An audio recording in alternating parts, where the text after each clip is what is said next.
राधे राधे जी। कैसे हैं आप सभी लोग?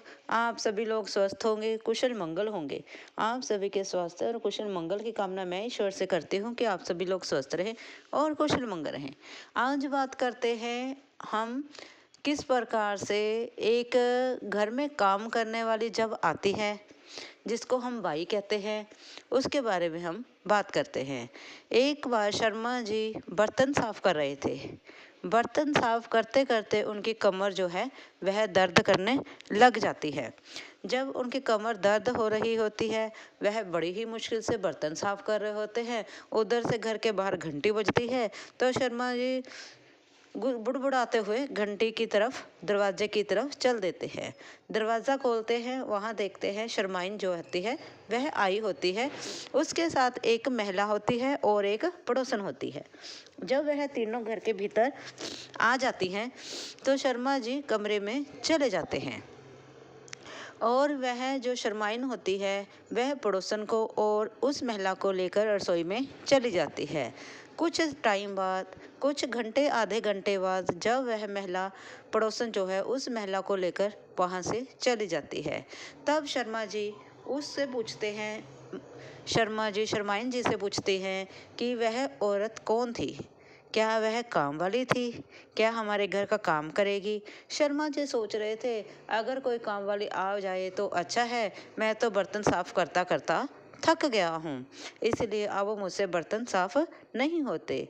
लेकिन जो शर्माइन होती हैं वह कहती हैं कि नहीं, वह काम वाली नहीं थी, वह आई तो काम के लिए ही थी। वह तो आज डेमो क्लास देकर गई है, वह देख कर गई है कि इनको किस प्रकार से काम चाहिए। ये अब वह फैसला करेगी कि वह काम करना चाहती है या नहीं चाहती है और कितने पैसे लेगी। इस प्रकार से वह बात को बीच में रखते हुए वहाँ से चली जाती है। और मिसेस शर्मा जो होती हैं वह अपने पति से इसी प्रकार से बात करती हैं। तब शर्मा जी जो होते हैं वह सोचते हैं, आजकल देखो किस प्रकार का ज़माना आ गया है और काम वाली बाई भी जो है डेमो क्लासेस देती हैं, डेमो लगाती हैं, ताकि घर वालों को काम पसंद आएगा या नहीं आएगा। इस प्रकार से वह वहाँ से चले जाते हैं। काम भी उन्हीं के मर्जी का होता है, पैसे भी उन्हीं के मर्जी के होते हैं। इस प्रकार से एक महिला के काम का जो है भाव है वह इस कथा में दिखाया गया है, समझाया गया है कि एक घर की जो महिला होती है वह कितनी अत्यंत जरूरी होती है और घर की महिला की देख रेख और उसकी जो खुशी की के बारे में हमें सोचना पड़े, ताकि हम अपने घर की जो महिलाएं हैं उनका हम मान सम्मान करें, उनकी इज्जत करें और उनकी देख रेख करें। हम क्या करते हैं, जब महिलाएं घर की कभी बीमार हो जाती हैं, वह खाना नहीं बना पाती हैं, लेकिन फिर भी वह बड़ी ही मुश्किल से अपने आप को खड़ा कर ना पाने के पर भी वह अपने आप से खाना बनाती हैं, अपने बच्चों के लिए, अपने परिवार के लिए खाना बनाती हैं। लेकिन जब इस प्रकार से काम वाली बाई जो है इतने अत्यंत पैसे लेने के बाद भी काम नहीं करती हैं, तब ही उन्हीं महिलाओं की हमें ज़रूरत महसूस होती है और हमें समझ में आता है कि घर की महिलाएं का स्वास्थ्य हमारे लिए कितना ज़रूरी होता है। इसलिए हम सभी सिर्फ यही चाहते हैं, ये नहीं है कि मैं एक महिला होकर महिला की तरफदारी कर रही हूँ, नहीं, यह आज के समाज की ज़रूरत है कि हमें अपने घर की महिलाओं की देख रेख करनी चाहिए, क्योंकि वो घर के कार्य के चलते चलते अपना ध्यान खुद रख नहीं पाती हैं। उनके पास इतना समय नहीं बचता है कि वह अपना खाना पीना या अपना ध्यान रख पाएँ।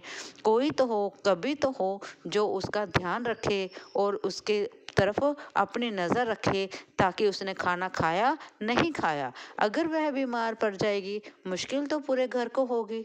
इसलिए एक ही इंसान के ऊपर जब पूरे घर की जिम्मेवारी होती है, पूरे घर के काम की जिम्मेवारी होती है, तब महिला के पास उतना समय नहीं बचता है कि वह खुद से खाना खा ले।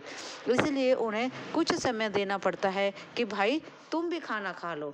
इतना कहते हुए, इतना अगर हम अपने घर की महिलाओं की देख रेख इतना सा ही कर लेंगे तो हमारे लिए बहुत ही उपयोगी होगा और हमारे घर की महिलाएं स्वस्थ रहेंगी, खुशहाल रहेंगी और खुश रहेंगी, जिससे हमारे घर का माहौल भी स्वच्छ रहेगा, खुश मिजाज रहेगा और हंसी खुशी से हमारे घर का माहौल जो है वह बढ़ेगा फूलेगा। अगर आपको यह मेरी छोटी सी कथा अच्छी लगी हो तो प्लीज़ लाइक और सब्सक्राइब करें और महिलाओं के नाम पर एक सब्सक्राइब तो जरूर बनता है। ठीक है ना जी? और प्रेम से बोलें राधे राधे, राधे राधे।